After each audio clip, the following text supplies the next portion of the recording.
teenager idiocy has some context. I was 16, and I honestly believed that I was due a love story. Nothing epic. I'm not greedy. But something worth talking about. Someone to hold hands with, etc. The milkshake meet cute should have led to that. But instead, I was just me, standing empty-handed. And the boy was just a boy.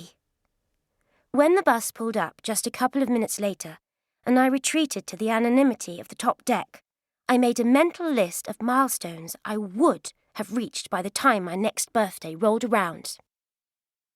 1. I would get a boyfriend. A real one. 2. I would lose my virginity. 3. I would experience a significant life event. In the following year, I achieved just one of these goals. And it wasn't the one I expected. So, he just took your milkshake? Rosie's voice was sceptical. It was nearly 9 p.m, and she'd called me for our traditional last night before school starts chat. Yeah, right out of my hand. He just snatched it. Yes? There was a pause, followed by the sound of Rosie's laughter tickling down the line. Aside from my grandparents, Rosie was the only person I spoke to using the landline. Oh my God, Caddy! Did you give it to him? Not deliberately, I said, already wishing I hadn't brought up the milkshake story. But it was always hard to stop myself telling Rosie everything. It was just second nature. I wish I'd been there. Me too. You could have chased after him for me. Rosie and I had spent the day together, another before school starts tradition, and had actually bought a milkshake each before going our separate ways. She would definitely have chased after him had she been there. When we were 4, not long after we'd first met at a ballet class we both hated, an older boy had snatched my bow. I was the kind of kid who wore bows in her hair. And Rosie had sprinted after him, taken back the bow, and stamped on his foot.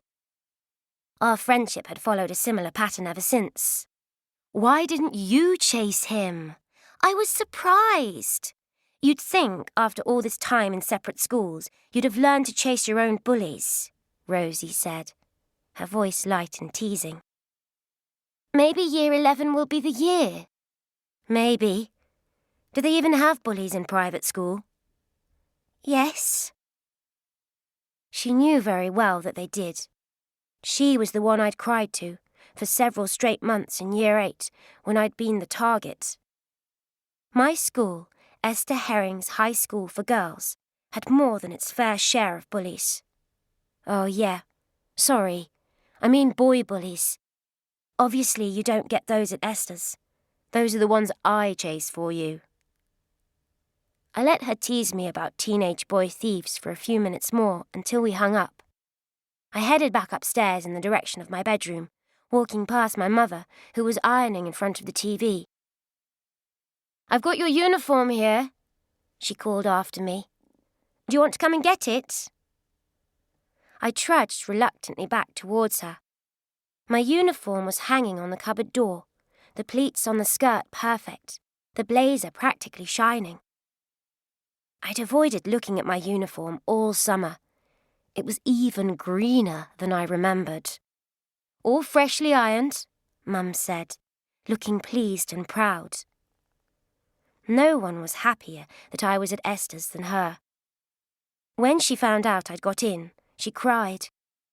Actually, we both cried, but mine were not happy tears.